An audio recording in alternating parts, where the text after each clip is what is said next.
program is the Active Center.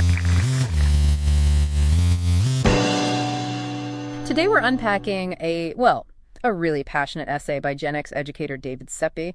And for you listening, our mission today is to dig into his claims regarding the April 2026 DOJ indictment of a Southern Poverty Law Center. And we really need to state clearly right up front, this source contains highly charged political viewpoints, like extremely charged. Exactly. We are not taking sides here. We aren't endorsing these claims at all. We are just impartially exploring the author's arguments and, the specific information provided in his text. So let's jump in. Seppi starts by looking back at the 1970s through the 90s. Yeah. He does, yeah. He has this very nostalgic view of that era. Mm-hmm. He describes a culture that was, in his eyes, really striving for a colorblind meritocracy. Okay, let's unpack this. Because his worldview is basically like a rising tide lifting all boats. Success was judged by merit and shared culture, not an oppressor-oppressed dynamic. Right, he points to things like the Big Red Machine, the Cincinnati Reds of the 70s, or Dr. Mae Jemison going to space in 1992. The first Black American woman in space. Exactly. He sees those as proof of a culture that was genuinely valuing talent over identity. And he brings in economic data, too, like how affluent Black families grew from 266,000 in 1967 to over 1.7 million millionaires today. Wow, that is a huge jump. It is. And for Seppi, this proves we were on the right track. So then, why did his optimistic worldview totally shatter? Like, why the shift to this hyperpolarized culture we see now? Well, he blames the April 2026 DOJ indictment. Right, the indictment of the SPLC. And this is where things get heavy.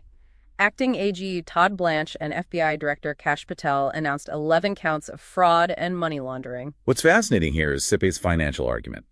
The core allegation is that the SPLC wasn't just tracking hate, they were actually funding it to stoke donor fears. Wait, funding hate? Like paying them? Yeah, allegedly funneling over $1 million to informant F9, who was a leader in the National Alliance. A neo-Nazi group? Over $1 million.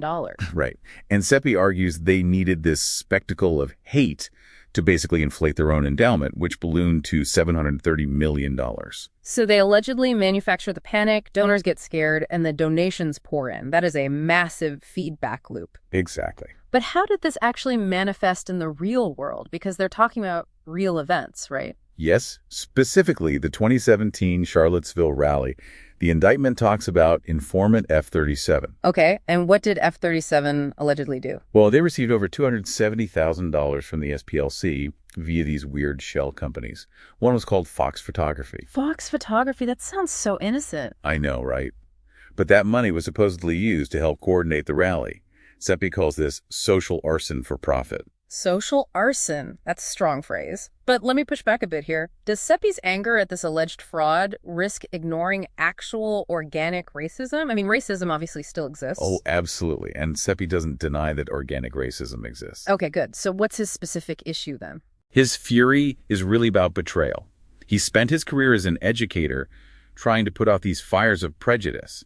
So he is furious that the allies he trusted were secretly holding the matches. I see. They're allegedly profiting off a manufactured division. Exactly. It's the deception that makes him so angry. So, for you listening, why should you care about this?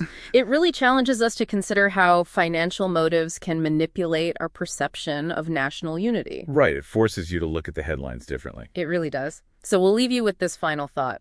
If an organization built to fight hate is accused of financially incentivizing it, how can we tell if the societal divides we experience today are genuine or simply the byproduct of a profitable business model? It's definitely something to chew on. Keep that in mind next time you're scrolling through your feed.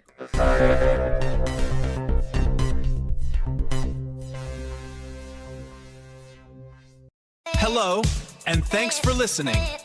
This is David Sepp and the Active Center team. For years, our mission has been to foster a community around engagement, health, and conversation. If you value what we do, please consider supporting us. We've started a GoFundMe to cover our production and operational costs, including those pesky social media fees. Your contribution, big or small, helps us keep going. Thank you.